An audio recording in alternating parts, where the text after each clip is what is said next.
Attention Nation alert at the Commanders. Another round of news here on the channel with more updates from the Washington Commanders. This is Charles speaking to you. Next, let's go for another round of news from the Commanders. Always fast, objective, and very up-to-date with the team. For those who are new, subscribe, daily videos so you don't miss anything, and strengthen with the like button. Hit the like button on the video so I can continue with the updates here on the channel. Bomb in Washington. The Commanders' offseason is on fire, and the board decided to open the coffers to reinforce the defense. Javon Kinlaw arrives with a 3-year contract and $45 million. But was this a masterstroke or a huge mistake? Pro Football Focus did not forgive and put Kinlaw on the list of the worst contracts of the offseason. But are they right? Did Washington really pay too much? Was it an exaggeration or a necessity? Best season of his career in 2024 showed evolution with the Jets, arrives to reinforce a defensive line that needed talent. For disappointing years with the 49ers, never had a grade above 60.0 in the website's ranking.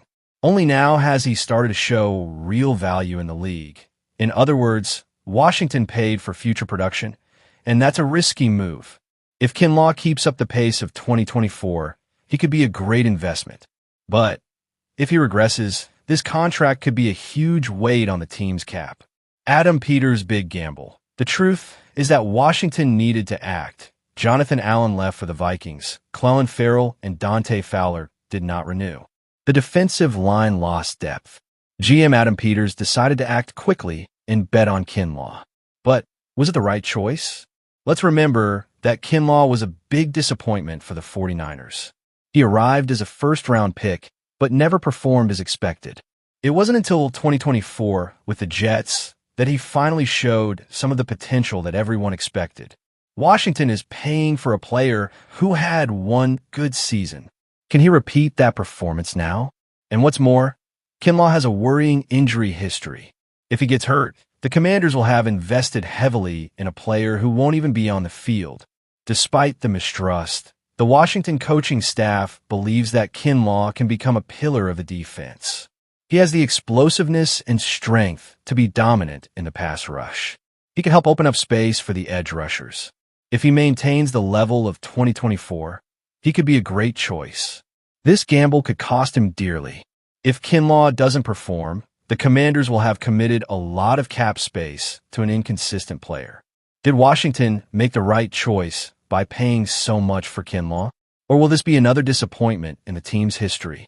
Continuing with the updates, Washington just made a big decision on Deebo Samuel.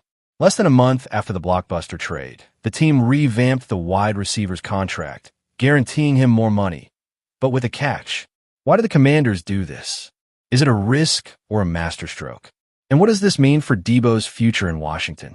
His $17 million base salary is now 100% guaranteed. Up to $3 million in incentives have been added. He remains on a 1-year contract and becomes a free agent in 2026. But why do this now? Simple. This decision provides security for the Commanders and keeps Deebo motivated. If Deebo shines, he can seek a huge contract next year. But if he doesn't perform, Washington gets rid of the commitment without any long-term loss. Smart, but also highly risky. Is Deebo the man or just a tryout? 2024 was a disappointing year with just 51 receptions, 670 yards, and 3 touchdowns. That's well below the level we saw in 2021 when he was one of the most lethal players in the NFL. Does Deebo still have that level of play? Or did Washington just pay his star salary to a player in decline? Plus, with Jaden Daniels taking over the franchise, will they gel quickly? The Commanders' message was clear. Either Deebo explodes in 2025 or he's out. This is the team's biggest bet of the offseason. If he recovers, Washington has an elite WR1. If not, the team could end up wasting a big investment.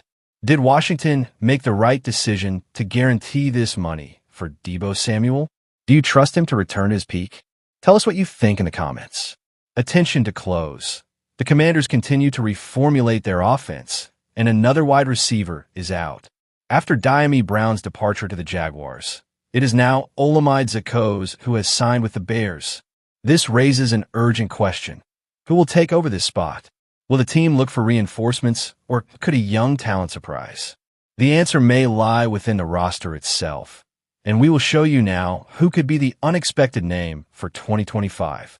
The Commanders' offseason brought some important changes to the offense, and now the wide receiver position is starting to get worrying. Zach O's had 45 receptions for 506 yards and 3 touchdowns in 2024. Dyami Brown also left the team, signing with Jacksonville. Besides Terry McLaurin and Deebo Samuel, there are no more reliable names on the roster. This gap could be a problem or a great opportunity. Who can take advantage of this moment? Is there a worthy replacement within the roster itself?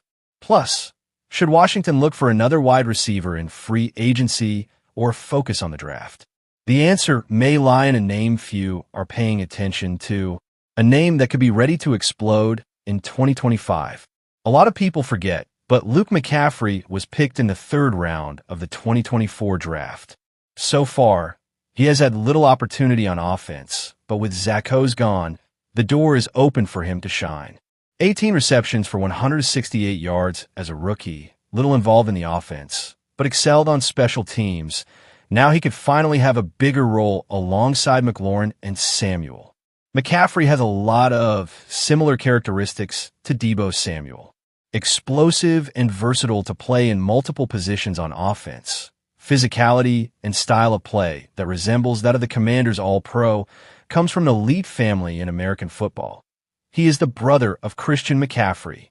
Working alongside Deebo Samuel could be the boost he needs to take the next step in his career.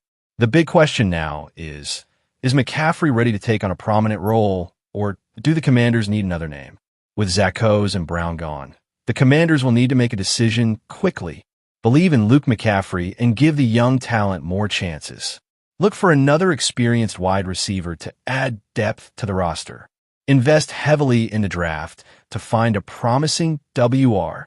The bet on Jaden Daniels as the QB of the future means that Washington needs to give him the best weapons possible. The offense needs to be ready to compete at the highest level.